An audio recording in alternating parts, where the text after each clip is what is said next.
रामाय रामचंद्राय रामभद्राय वेधसे रघुनाथाय नाथाय सीतायाः पतये नमः। अखंडमंडलाकारं व्याप्तं येन चराचरं तत्पदं दर्शितं येन तस्मै श्रीगुरवे नमः। परम पूज्यान् गुरुचरणान् नत्वा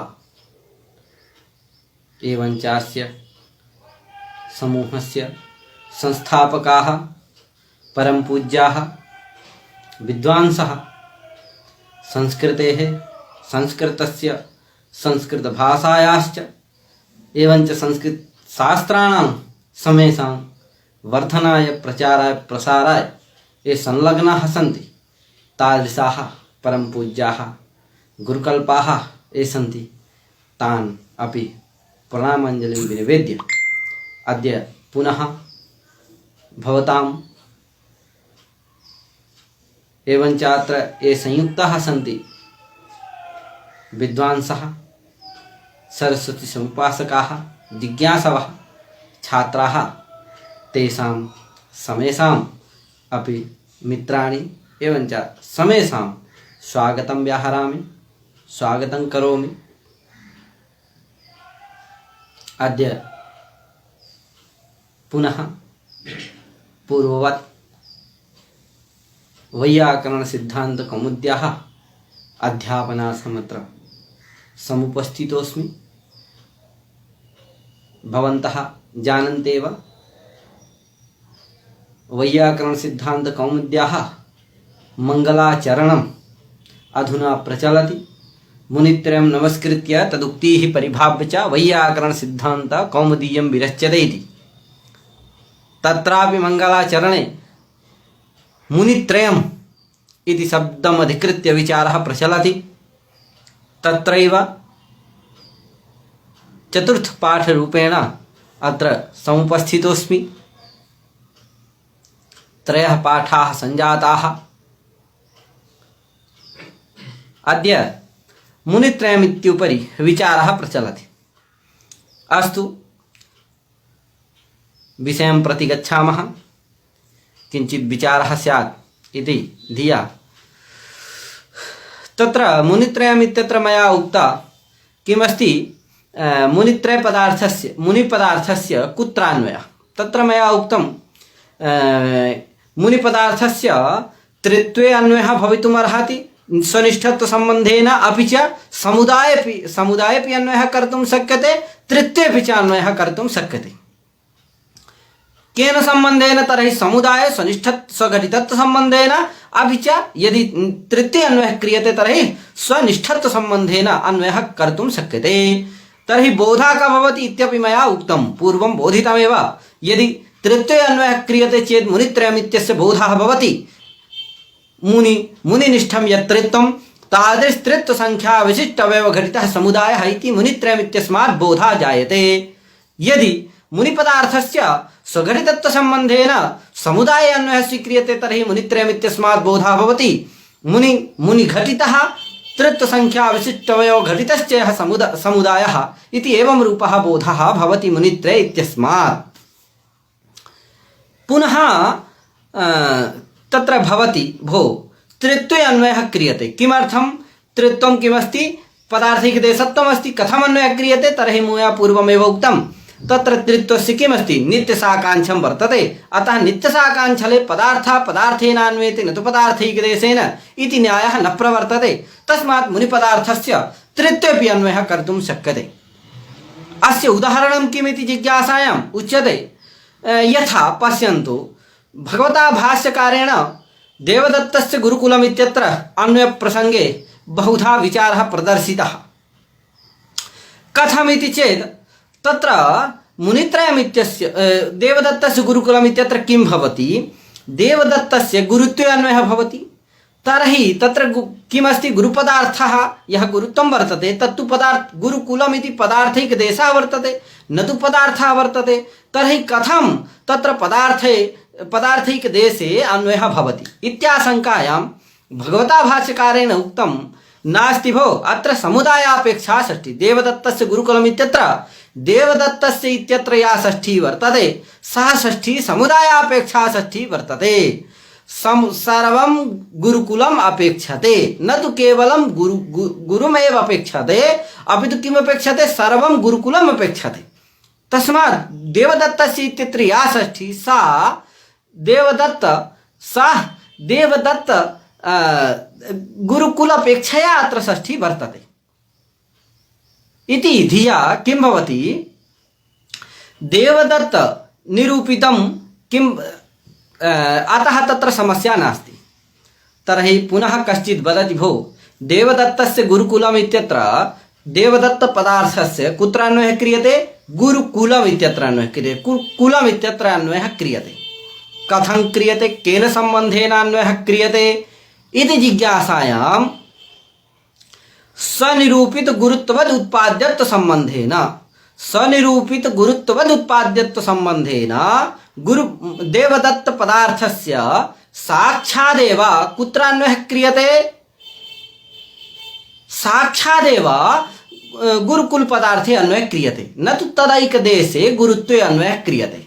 कथं संघटनं करोतु, देवदत्त निरूपितं यद् गुरुत्वं तद्वद् उत्पाद्यत्वं, यथा देवदत्त निरूपितं यद् गुरुत्वं तर्हि देवदत्तस्य गुरुकुलम् इत्यत्र गुरुत्वे वर्तते, देवदत्त निरूपितमेव गुरुत्वं तत्र अस्ति, अतः देवदत्त निरूपितं यद् गुरुत्वं तद्वत् कः गुरुः, तद् उत्पाद्यं किमस्ति, कुलम्, अतः तदुत्पाद्यत्वं कुले वर्तते। अतः देवदत्तस्य कुत्र अन्वयः जातः, संजातः अधुना देवदत्तस्य गुरुकुल पदार्थे एव अन्वयः संजातः, न तो गुरु पदार्थैकदेशे गुरुत्वे। केन संबंधेन, देवदत्त स्वनिरूपित गुरुत्ववद उत्पाद्यत्व संबंधेन अन्वयः भवति। अस्तु, बहुत सारे लोग लिखते भी हैं, इसलिए किंचित शनैः शनैः वदामि, समस्या नास्ति।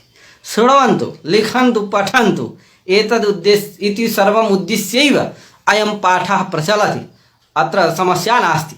अस्तु, शनैः शनैः वदिष्यामि।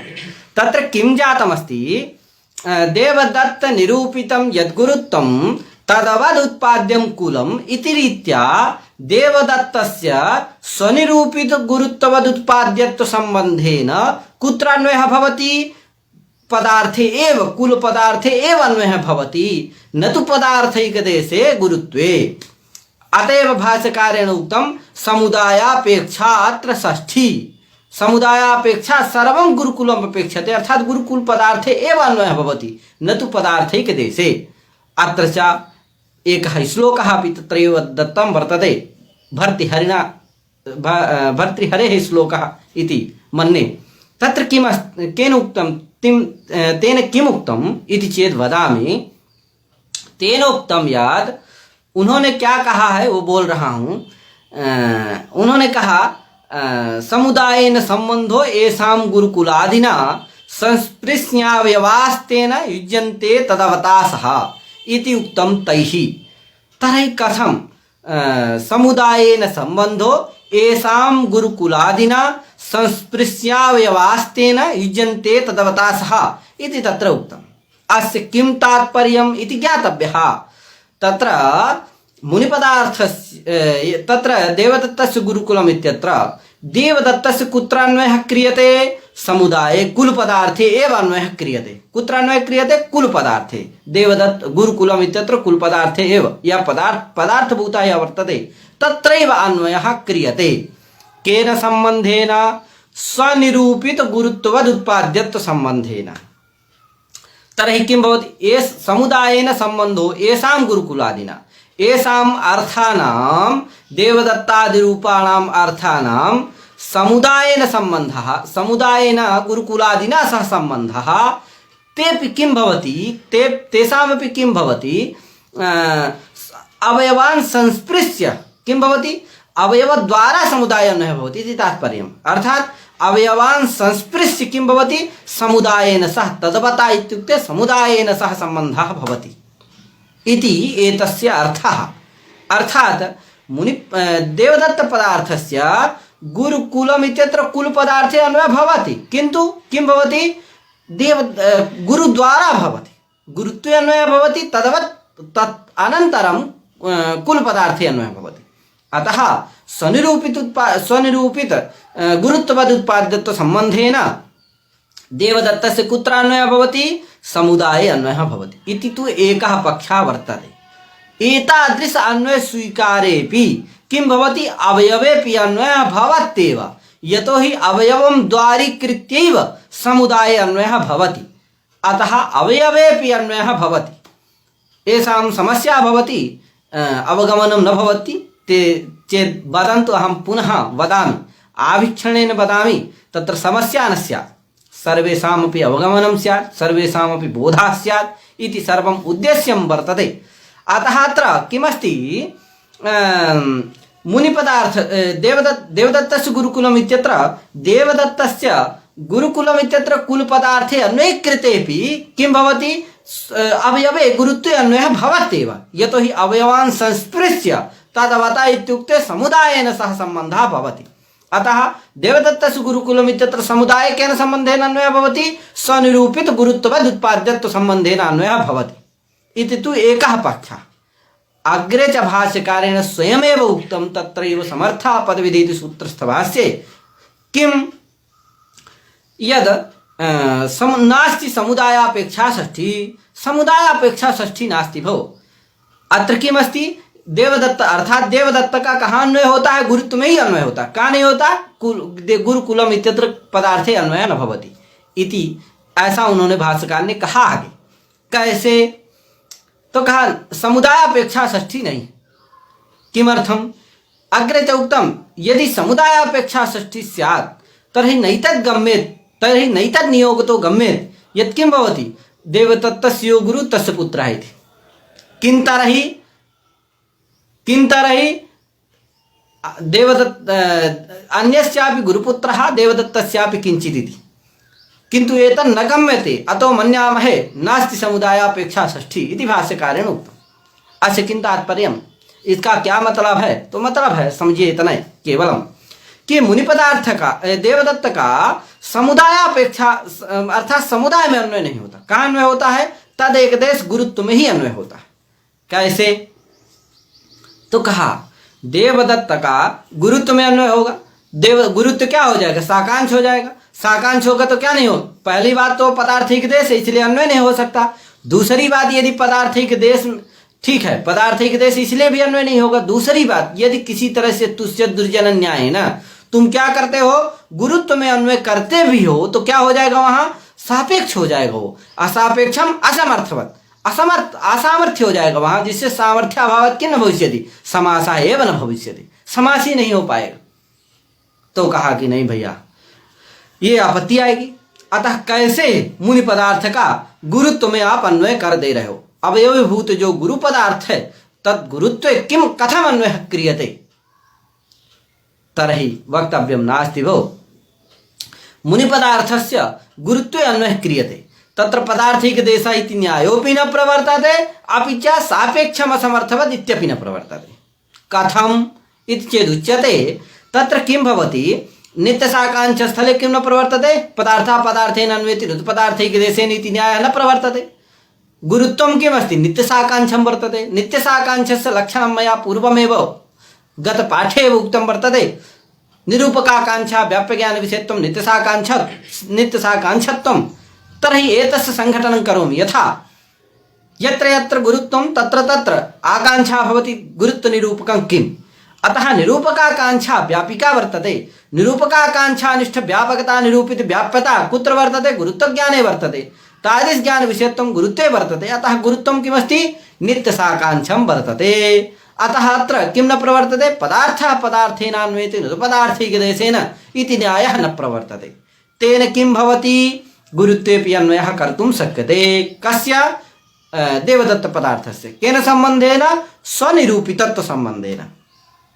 अस्तु, पुनः एका तु वर्तते एव, एका तु जिज्ञासा वर्तते एव। यदि देवदत्त पदार्थस्य गुरुत्वे अन्वयः क्रियते तर्हि पदार्थैकदेशे अन्वयः क्रियते, तत्र अवयवीभूता किं भवति? सापेक्षं भवति। असापेक्षं किं भवति? असमर्थं भवति। सापेक्षम् असमर्थवत् भवति। अतः किं भवति? अविशेषणं वर्तते। विशेषस्य सापेक्षत्वे वृत्तिः भवति, किन्तु विशेषणस्य सापेक्षत्वे वृत्तिः न भवति। विशेषस्य सापेक्षत्वे वृत्तिः भवति इति कथं ज्ञातं?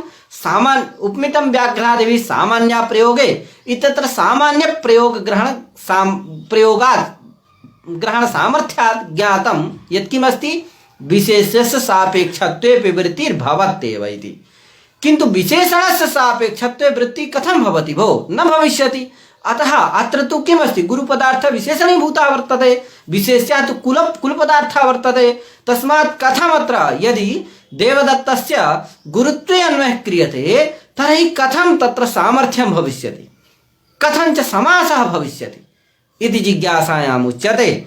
नास्ति भो, एवं नास्ति। मुनिपदार्थस्य देवदत्तपदार्थस्य गुरुत्वे अपि अन्वयः कर्तुं शक्यते, तथापि सामर्थ्यं तिष्ठति। यथा पदार्थः पदार्थेन अन्वयति न तु पदार्थैकदेशेन अन्यायः नित्यसाकाङ्क्षस्थले न प्रवर्तते, तद्वदेव सापेक्षम् असमर्थवत् इति इदं वचनमपि नित्यसाकाङ्क्षस्थले न प्रवर्तते। नित्यसाकाङ्क्षस्थले सामर्थ्यस्य विघातकम् इदं न भवति, तत्र सामर्थ्यं तिष्ठत्येव। गुरुत्वं नित्यसाकाङ्क्षं वर्तते, अतः अत्र सापेक्षम् असमर्थवत् भवति इत्यपि न प्रवर्तते। न प्रवर्तते चेत् किं भवति? सामर्थ्यं तत्र तिष्ठत्येव। अतः मुनिपदार्थ देवदत्तपदार्थस्य किं भवति? कुत्र अन्वयः कर्तुं शक्यते? गुरुत्वेपि अन्वयः कर्तुं शक्यते निरूपितत्वसम्बन्धेन।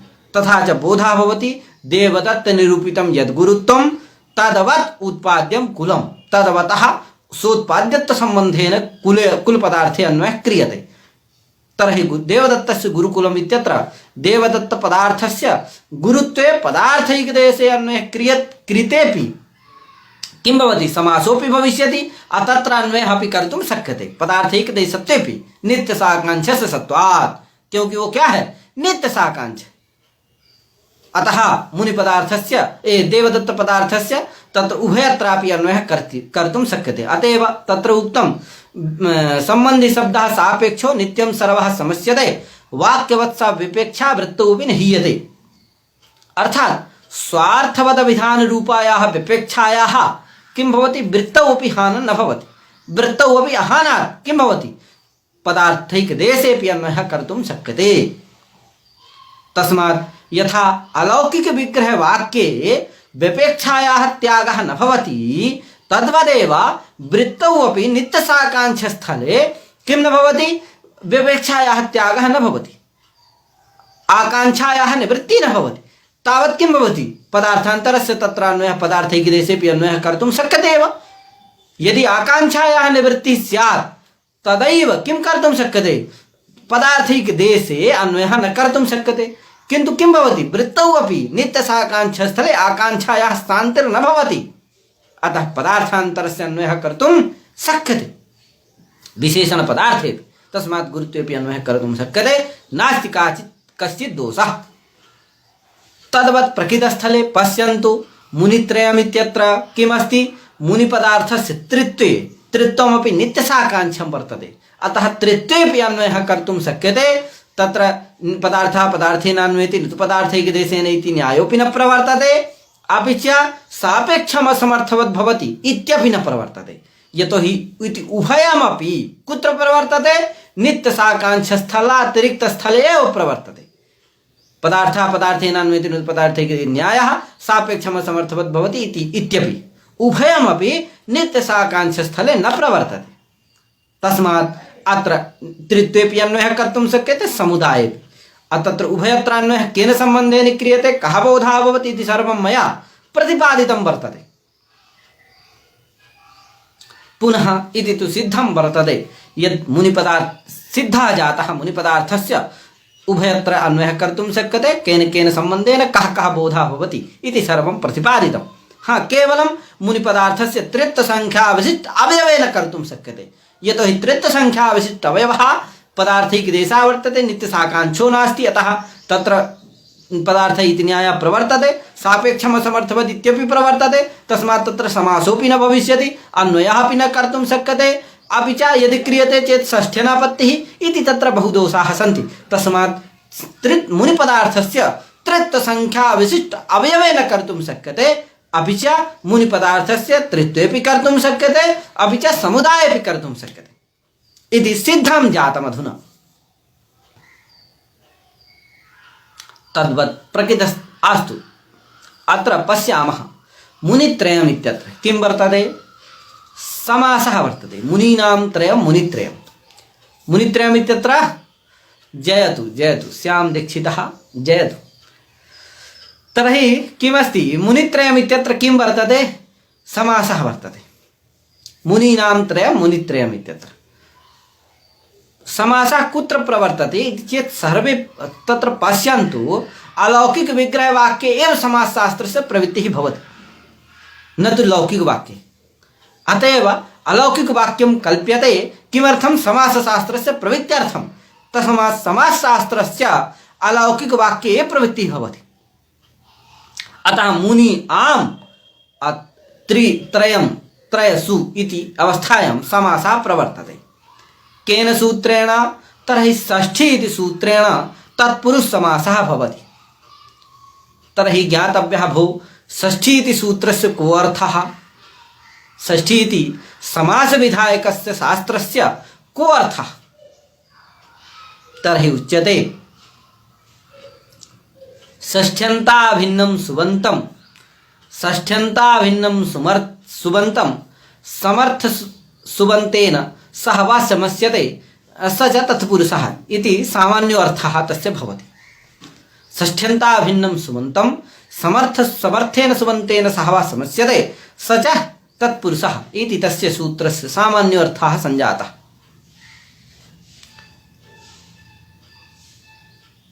अतुल मिश्रा जी महाराज जी जय हो जय हो जयतु जयतु। तर्हि किमस्ति? मुनिपदा अतः अत्र किमस्ति? मुनि आम् इत्यत्र पश्यन्तु, षष्ठ्यन्तं किं वर्तते? मुनि आम् इति वर्तते। षष्ठ्यन् कोऽपि सूत्रस्य कोऽपि अर्थः भवतु, तस्य अर्थस्य सङ्घटनं करणीयं। सूत्रार्थः कः? तस्य सङ्घटनं कथं भवति इति प्रथममेव ज्ञातव्यः। अतः अत्र क्रियते सङ्घटनं कथं भवति इति पश्यन्तु। तत्र मुनियां त्रयसु इत्यत्र किं भवति? षष्ठ्यन्तं किमस्ति? मुनि आम् इति अस्ति। षष्ठ्यन्ताभिन्नं सुबन्तमपि किमस्ति? मुनि आम् इति वर्तते। अतः षष्ठ्यन्ताभिन्नं सुबन्तं किमस्ति? मुनि आम् इति वर्तते। तस्य किं भवति? समर्थेन सुबन्तेन सह समर्थ सुबन्तं किमस्ति? त्रय सु इति वर्तते। तेन सह वा समस्यते स च तत्पुरुषः। अतः मुनि आम् इत्यत्र किं भवति? तत्पुरुष समासः भवति षष्ठी इति सूत्रेण। अतः समासत्वात् प्रातिपदिकसंज्ञा प्रातिपदिकावत्वात् शुभलुकि च कृते सति पुनः एकदेशविकृतमनवति इत्यनेन किं भवति? सु आगच्छति, प्रातिपदिकत्वात् सु आगच्छति, मुनित्रयमिति सिद्ध्यति। तत्र पुनः जिज्ञासा भवति, भो अत्र समासः क्रियते केन सूत्रेण? षष्ठी इति सूत्रेण षष्ठी समासः क्रियते। सा भवितुम् अर्हति न वा इति विचार्यते। तर्हि एकं सूत्रं वर्तते, षष्ठ्यन्तस्य समासे निषेधविधायकं सूत्रं वर्तते, पूरणगुणसुहितार्थसदव्ययतप् समानाधिकरणेनीति। तत् किं करोति? षष्ठ्यन्तस्य गुणेन सह न समासः, पूरणप्रत्यान्तेन सह न समासः इत्यादि सर्वं तत्र लिखितं वर्तते। अत्र गुणेन सह इत्यंशस्य विचारः क्रियते। षष्ठ्यन्तस्य गुणेन सह समासः न भवति। गुणेन इत्युक्ते गुणवाचकेन शब्देन सह न समासः। अर्थात् अतः प्रकृत यथा ब्राह्मणस्य शुक्लाः इति तस्य उदाहरणं वर्तते। अत्र किमस्ति? ब्राह्मणस्य इति षष्ठ्यन्तं वर्तते, शुक्ला इति किमस्ति? गुणवाचकं वर्तते। शुक्लत्व गुणवाचकमस्ति शुक्लशब्दः। तस्मात् तत्र षष्ठ्यन्तस्य गुणवाचकेन सह शुक्लित्यनेन सह न भवति समासः। न भवति चेत् किं भवति? ब्राह्मणस्य शुक्लाः इत्येवमेव भवति। अत्र पश्यन्तु, तद्वत् प्रकृतस्थलेपि किमस्ति? मुनित्रयम् इत्यत्र समासः भवति न वा? न भविष्यति। यतोहि किं भविष्यति? पूरणगुण इत्यनेन गुणेन निषेधः भविष्यति। कथं? षष्ठ्यन्तस्य गुणेन सह न समासः। षष्ठ्यन्तं किं वर्तते वर्तते मुनीनाम् इति षष्ठ्यन्तं वर्तते। गुणवाचकं किमस्ति त्रयमिति। यतो हि त्रित्वसंख्या वर्तते, त्रित्वं गुणः अस्ति नास्ति वा? अस्ति। अतः त्रित्वसंख्या त्रयमिति त्रित्वसंख्याविशिष्टवयवघटितसमुदायस्य प्रतिपादकत्वात् संख्यावाचकोऽपि वर्तते। तस्मात् किं भविष्यति? गुणेन सह न समासः न भविष्यति। तर्हि मुनीनां त्रयं मुनित्रयम् इत्यत्र मुनित्रयम् इति कथं भविष्यति? मुनीनां त्रयं मुनि आम त्रयसु यही होगा, है कि नहीं? मुनि नाम यही होगा। मुनि त्रयम ये कैसे समस्त का प्रयोग कर दिए श्रीमान भट्टू इच्छित महोदय जी? ऐसा प्रश्न क्या होता है, उपस्थित होता है। तो क्योंकि षष्ठ्यंत का गुणवाचक के साथ क्या नहीं होता? समास नहीं होता है। षष्ठ्यंत हो गया आपका मुनियाम, उसका गुणवाचक जो कौन हो गया? त्रयसु, उसके साथ समास नहीं होगा। कैसे हो गया? जैसे ब्राह्मण से शुक्ला, यहां समास नहीं होता, तद्वत यहां पर भी समास नहीं होगा। मुनित्रयम में कैसे समास हो गया? तो वदति नास्ति भो एवं नास्ति, अत्र निषेधस्य प्रवृत्तिः न भवति। किमर्थम? अत्र वो जो प्राचीन लोग हैं, प्रक्रिया कौमुदीकार रामचंद्राचार्य जी, प्रक्रिया कौमुदी को लिखने वाले आचार्य कौन है? रामचंद्राचार्य। उन्होंने लिखा है पूर्ण गुण में गुण का अर्थ कि गुण से क्या लिया जाए, गुण शब्द से क्या लिया जाए। तो उन्होंने लिखा कि भाव प्रत्यांतो गुणवाच्यत्र निषिध्यते, ऐसा लिखा। रामचंद्राचार्य जी ने क्या लिखा? भाव प्रत्यांतो गुणवाच्यत्र निषिध्यते, अर्थात भाव प्रत्यांत जो गुणवाचक शब्द है वही गुण पद से लिया जाता है और उसी के साथ क्या नहीं होता? षष्ठ्यंत का समास नहीं होता। अर्थात जो गुणवाचक शब्द क्या नहीं है? भाव प्रत्यांत नहीं है, उसके साथ समास, तो समास का निषेध नहीं होता, उसके साथ समास हो जाता है। तो देखिए, जैसे उन्होंने उदाहरण दिया पटस्य सौक्ल्यम। क्या उदाहरण दिया? पटस्य सौक्ल्यम, ये उदाहरण दिया। अब देखिए, जो सौक्ल्य शब्द है ये क्या है? भाव प्रत्यांत है कि नहीं? गुणवाचक तो है ही, भाव प्रत्यांत गुणवाचक, इसलिए यहां क्या हो जाएगा? पटस्य ये जो षष्ठ्यंत है इसका सौक्ल्यम, इसके साथ क्या नहीं होगा? समास नहीं होगा। क्यों? क्योंकि जो सौक्ल्यम है ये क्या है? भाव प्रत्यांत है। भाव प्रत्यांत माने भाव में अर्थ में प्रत्यय आया है, जो अंत में इसके प्रत्यय है, से प्रत्यय हुआ। शुक्लस्य भावः सौक्ल्यम, शुक्लस्य भावः सौक्ल्यम। अत्र जो यहाँ जो से प्रत्यय हुआ है वो किस अर्थ में आया है? भाव अर्थ में। अतः भावे प्रत्यय, अतः भाव प्रत्यांत ये शुक्ल जो गुणवाचक शब्द कौन हुआ? सौक्ल्य। क्या हुआ?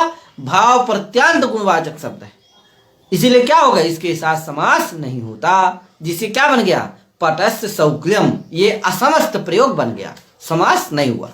तो इसका मतलब उनके मत में कहाँ निषेध? जैसे चंदनस्य गंधा चंदन गंधा, यहाँ निषेध नहीं होता।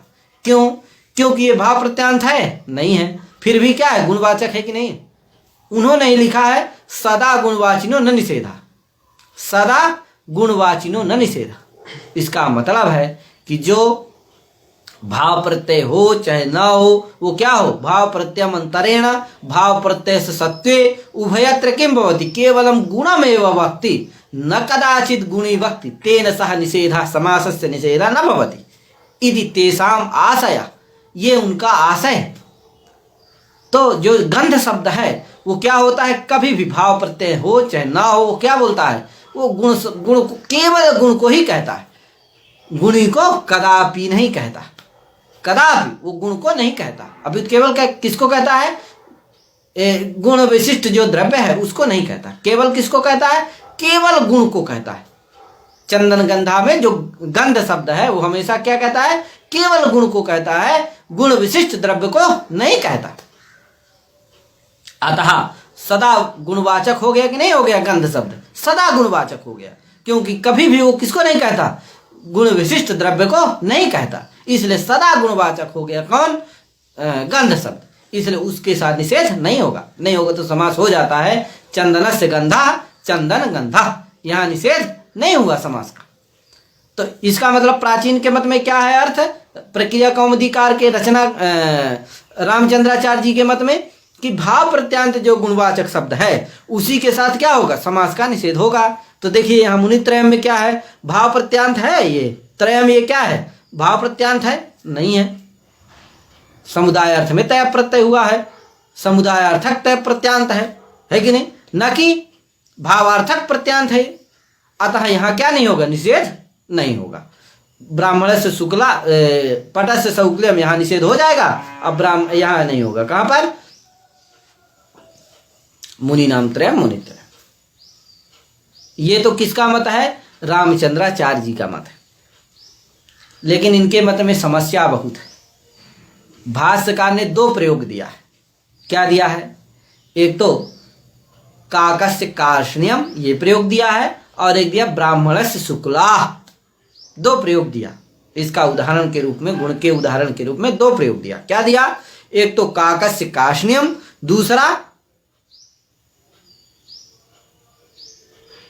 दूसरा ब्राह्मणस्य शुक्ला। ये दो उदाहरण दिया। अब देखिए काकस्य कार्ष्ण्यम में जो कार्ष्ण्य शब्द है वो तो क्या है? भाव प्रत्यांत है कि नहीं है? वो भाव प्रत्यांत है, इसलिए वहां तो निषेध हो जाएगा। उस उदाहरण की भाष्योक्त जो उदाहरण है उसका तो ग्रहण हो जाएगा, लेकिन किसका नहीं होगा? ब्राह्मणस्य शुक्ला, इसका ग्रहण नहीं होगा। क्योंकि जो शुक्ल शब्द है वो क्या नहीं है? वो क्या नहीं है? भाव प्रत्यांत नहीं है। नहीं है। शुक्ल शब्द क्या नहीं है? ब्राह्मणस्य शुक्ला में जो शुक्ल शब्द है वो भाव प्रत्यांत नहीं है, तो वहां क्या नहीं हो पाएगा? निषेध नहीं होगा। निषेध नहीं होगा तो जो भाष्योक्त उदाहरण है उसकी असंगत्यापत्ति, उसका क्या होने लगेगा? उसकी असंगति होने लगेगी। इसलिए प्राचीनों का मत ठीक नहीं। इसलिए अब दीक्षित जी के मत में विचार करते हैं कि श्रीमान भट्टोचित महोदय ने गुण शब्द से क्या लिया है।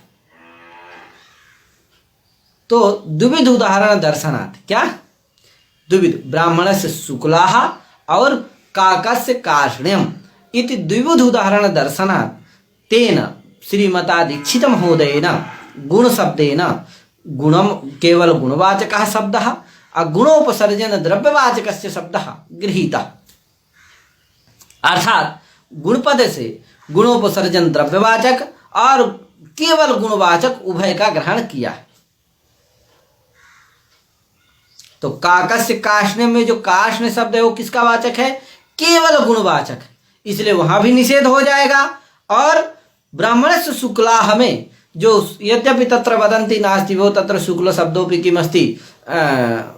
किमस्ति केवल गुणवाचक एव अस्ति दन्ति इति विशेष्यस्य वाचकः नास्ति इति अन्यदेतदस्ति, किन्तु तत्र लिखितं वर्तते कि गुणोपसर्जन द्रव्यवाचकः गृह्यते। अर्थात कदाचित् किमस्ति? गुणमपि वक्ति, कदाचित् गुणम गुणिनम उभयम वक्ति, उभयमपि तादृश गुणवाचकस्य शब्दस्य ग्रहणं क्रियते। तर्हि शुक्ल शब्दः किमस्ति? कदाचित् गुणमपि वक्ति और कदाचित् गुणविशिष्टं द्रव्यमपि वक्ति। तादृशः गुणशब्दः वर्तते, गुणवाचकः शब्दः अस्ति। अतः तेन सह अपि समासनिषेधः भवति। इसलिए शुक्ल शब्द के साथ भी क्या हो जाएगा? निषेध हो जाएगा समास का। तो ब्राह्मणस्य शुक्ला ये भाष्योदाहरण क्या हो जाएगा? संगत हो जाएगा। अब इनके मत में चंदन गंधा इस प्रयोग की सिद्धि कैसे होगी? क्योंकि ये क्या है? गुणवाचक है, इसलिए इसके साथ भी क्या होगा? समास का निषेध हो जाएगा कि नहीं हो जाएगा? हो जाएगा। तो चंदन गंधा ये बनेगा ही कैसे? समस्त प्रयोग नहीं बन पाएगा। इसी तरह से अर्थ गौरवम, बुद्धिमान्यम इत्यादि प्रयोगों की सिद्धि कैसे होगी? अर्थ से गौरवम, अर्थ गौरवम, गौरव शब्द क्या है? गुणवाचक, इसलिए वहां भी समास का क्या होगा? निषेध हो जाएगा। जब निषेध हो जाएगा समास होगा? नहीं होगा। बुद्धे मान्यम, बुद्धिमान्यम, यहां भी क्या होगा? समास का निषेध हो जाएगा। समास होगा? नहीं होगा। कैसे समास हो गया? सब जगह कैसे समास हो रहा? तो कहे नहीं भैया, इसीलिए उन्होंने लिख दिया, भट्टोचित ने अपने उसमें मूल में ही लिख दिया उन्होंने सिद्धांत कौमुदी के कि अनित्योयम गुणेन निषेधा तदशिष्यम संज्ञा प्रमाणत्वात् इत्यादि निर्देशात्, है कि नहीं? ऐसा उन्होंने क्या किया? लिख दिया एक अनुगत रूप से कि ये भैया जो गुण के साथ निषेध करने वाला निषेध है वो क्या है? अनित्य है। अनित्य इत्यस्य किम तात्पर्यम? कुत्रचित् प्रवर्तते कुत्रचित् न प्रवर्तते, इष्टस्थले प्रवर्तते अनिष्टस्थले न प्रवर्तते। यत्र भाष्यादि आप्तानुमोदितः यः प्रयोगः भवति तत्र प्रवर्तते, अयत्र च न भवति तत्र न प्रवर्तते। तर्हि बुद्धिमान्द्यं तेन किं भवति? अर्धगौरवं बुद्धिमान्द्यम् इत्यादि सर्वं सिद्ध्यति। तेन चन्दनगन्ध इत्यपि सिद्ध्यति। चन्दनगन्ध इत्यत्र तस्थैश्च गुणैश्च इत्यनेनापि समासः प्रतिप्रसूयते, यद्यपि तत्र बहुविचारः वर्तते। तत्र तस्थत्वं नाम किं? तर्हि गुणीय समानाधिकरण गुणवाचकत्वं तस्थत्वं, गुणि असमानाधिकरण गुणवाचकत्वं तस्थत्वं इति सर्वं तत्र बहुविचारः वर्तते। अतः तत्र न गच्छामः। अधुना एतावदेव। एवमेव श्री शेखरकारेणापि श्रीमता भट्टनागेशेनापि एवमेव उक्तं यत् गुणवाचकः एव काष्ण्यादयः एव शब्दाः अत्र उदाहरणरूपेण स्वीक्रियन्ते। अतः गुणवाचकस्य शब्देन सह निषेधः भवति। तस्मात् अत्र किमस्ति? त्रित्वं गुणवाचकः शब्दः त्रयमिति केवल गुणवाचकः शब्दः नास्ति, अपि तु गुणोपसर्जन द्रव्यवाचकः वर्तते। तस्मात् अत्र निषेधः न प्रवर्तते। अधीक्षित महोदयस्य मते अनित्ययं गुणेन निषेधः किमस्ति? अनित्यः वर्तते, कुत्रचित् प्रवर्तते कुत्रचित् न प्रवर्तते। अत्र न प्रवर्तते, न प्रवर्तते चेत् समासः भवति, नास्ति दोषः। तर्हि मुनीनां त्रयं मुनित्रयम् इत्यत्र कः भवति? समासः भवति। मुनित्रयम् इति रूपं च सिद्ध्यति, नास्ति कश्चित् दोषः। यदि तत्र बहुधा अग्रेपि विचाराय तत्र मनोरमा द्रष्टव्या, तत्र शेखरग्रन्थः इत्यादि सर्वं द्रष्टव्यं। तत्र बहु विचारः वर्तते अस्मिन् विषये। गुणपदेन किं गृह्यते, कथं गृह्यते इति सर्वं तत्र लम्बायमानः विचारः वर्तते पूरणगुण इत्यत्र मनोरमायाम्। एवञ्च अस्तु, मुनित्रयं नमस्कृत्य तदुक्तिः परिभाव्य च वैयाकरण सिद्धान्त कौमुदीयं विरच्यते। इत्यत्र मुनित्रयम् इत्यत्र विचारः सञ्जातः यत् किमस्ति? मुनित्रयम् इत्यत्र कथं केन सम्बन्धेन कुत्रान्वयः, अपि च मुनीनां त्रयं मुनित्रयम् इत्यत्र समासः भवति न वा, भवति चेत् केन सम्बन्धे भवति चेत् कथं भवति, निषेधः कथं न भवति, सूत्रस्य को अर्थः, कथं गुणपदेन किं गृह्यते, केषां मते किं वर्तते इति सर्वम् उक्तं वर्तते। अधुना मुनित्रयं नमस्कृत्य अग्रे गच्छामः। मुनित्रयं नमस्कृत्य इति वर्तते। मुनित्रयं नमस्कृत्य इत्यत्र नमस्कृत्य इति पदमस्ति। तदपेक्षया मुनित्रयमिति किमस्ति? नमस्कृत्य पदार्थः यः वर्तते तदपेक्षया मुनित्रयमिति किमस्ति? कर्म वर्तते। तत्र कर्मणः किं लक्षणं? केन अत्र कर्मसंज्ञा? कर्तुरीप्सिततमं कर्म इति सूत्रं जानन्ति एव। तेन सूत्रेण अत्र भवति कर्मसंज्ञा। अपि च तस्य सूत्रस्य को अर्थः, कथं च अत्र संघटनं भवति इति एतत् सर्वं विचारणीयं वर्तते। अतः श्वः पुनः मिलामि एतत् सर्वं गृहीत्वा यद् मुनित्रयमित्यत्र कथं मुनित्रय इति कथं कर्म वर्तते, कर्मणः किं लक्षणं, कथं च तस्य संगतिः भवति, संघटनं कथं भवति, अपि च तत्र नमः मुनित्रयं नमस्कृत्य तत्र नमः वर्तते, तस्य योगे अत्र चतुर्थी भवितव्या, कथं न भवति चतुर्थी, द्वितीया एव कथं भवति। नमस्कृत्य तत्र नमः पदार्थः अस्ति नास्ति वा, यतोहि नमो योगे नमः स्वस्ति स्वाहा स्वधालम् इत्यस्य को अर्थः। हरये नमः इत्यत्र चतुर्थी भवति, हरये काश्यां नमः इत्यत्र काशी इत्यत्र कथं न भवति चतुर्थी। इत्येतत् सर्वं श्वः पुनः विचारः भविष्यति। अद्य एतावदेव विचारः। अधुना विरामः क्रियते। अस्तु, भवन्तः कुशलिनः भवन्तु इत्येव उक्त्वा अहं विरमामि। श्वः पुनर्मिलामि, अस्मिन्नेव समये पुनर्मिलामः। अस्तु, तावत्पर्यन्तं सर्वेभ्यो नमो नमः। हरि ओम्।